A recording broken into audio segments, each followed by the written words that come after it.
जय जिनेंद्र। पद्मावतियों की सभी कहानियाँ पुण्य पाप और धर्म के फल को प्रत्यक्ष दिखाती हैं और ये भी उन्हीं कहानियों में से है।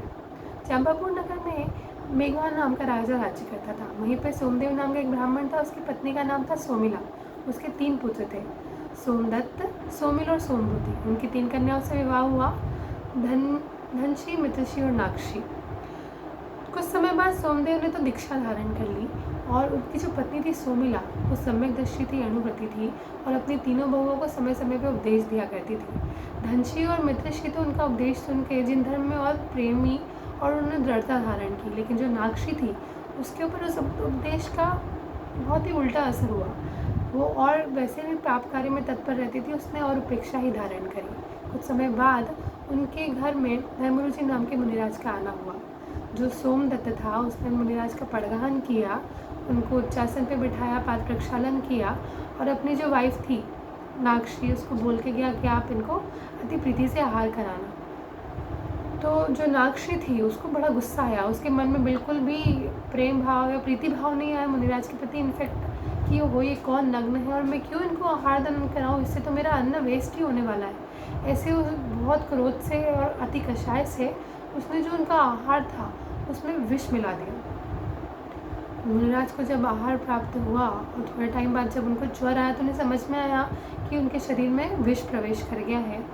वे अत्यंत विरक्त होकर और शरीर कषाय और आहार को त्याग कर समाधि मरण करके वे तो सर्वार्थ सिद्धि में देव हुए। और यहाँ पर ये जो 3 ब्राह्मण थे और जो 2 पत्नियाँ थी धनशी और मित्रशी, उनको बहुत विरक्ति हुई इस प्रकार का कथा जानकर कि हमारे घर में ही मुनिराज को विष का आहार हुआ है, और उन सब ने जाके दीक्षा धारण कर ली। जो 3 जो ब्राह्मण थे वे वहाँ से समाधि मरण करके आरण अच्युत स्वर्ग में देव हुए, और जो आरिका थी दोनों धनशी और मित्रशी, उन दोनों ने भी स्त्री पर्याय का छेद करके आरण अच्युत में ही देव पर्याय को प्राप्त किया। अब जो नागश्री थी उसको जो नगर के लोग थे उन्होंने उसको खूब पीटा, मारा, उसको गधे पे बिठाया, मुंडन कराया और नगर से बाहर निकाल दिया। और बाद में उसको कुष्ठ रोग होकर वो मरण करके 5वें नरक में नारकी हुई।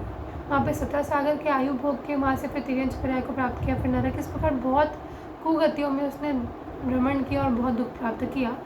फिर वहाँ से वो किसी प्रकार से मातंगी नाम की एक मंद बुद्धि नाम की कन्या हुई। एक बार वो वन में जा रही थी, वन में खाने उदम्बर फल खाने के लिए।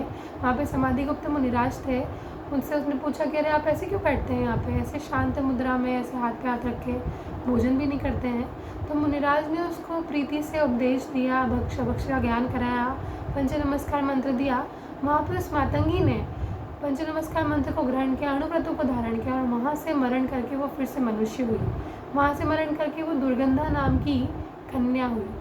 कहाँ पे? चंपा नगरी में। वहाँ पे सुबंधु नाम का जो व्यापारी था एक, उसका राजा पे विशेष प्रेम था और वो बहुत रिच भी था। उसकी ये दुर्गंधा नाम की कन्या हुई। और उसी नगर में एक दूसरा व्यापारी था जो था तो जैन धर्मी, लेकिन वो थोड़ा गरीब था। उसके 2 पुत्र थे, जिनदेव और जिनदत्त।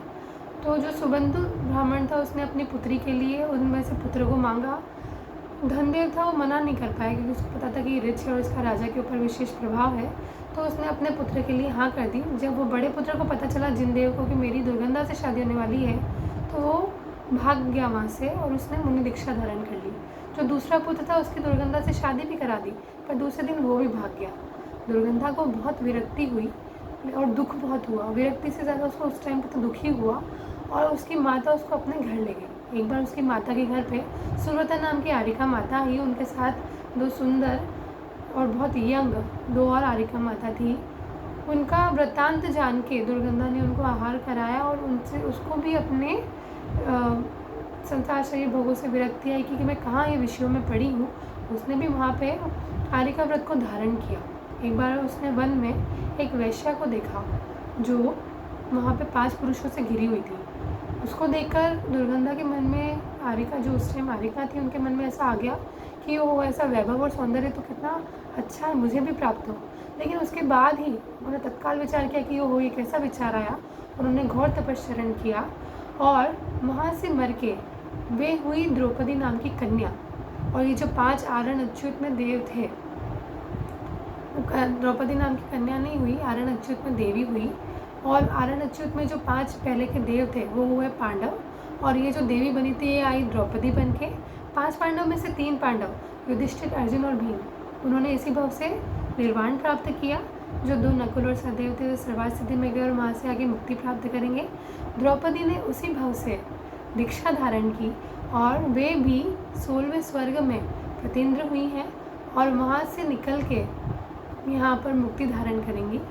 इस प्रकार से हमारी कहानी अत्यंत ही विविध प्रकार के रंगों से भरी हुई है। किस प्रकार से पाप से पुण्य और पुण्य से धर्म मार्गों को प्राप्त करके द्रौपदी ने अपना जीवन सफल किया। और द्रौपदी का ये कि उन्होंने वहाँ पे जो वेश्या को देख के भाव किया था, उसी के कारण से उनको कि ये 5 पांडवों की पत्नी है, मात्र अर्जुन की पत्नी नहीं, इस प्रकार का लोकापवाद उनका हुआ था। तो हम भी अपने भावों को संभालें, अपने परिणामों को संभालें और धर्म की प्राप्ति करें, ऐसी भावना के साथ। जय जिनेंद्र।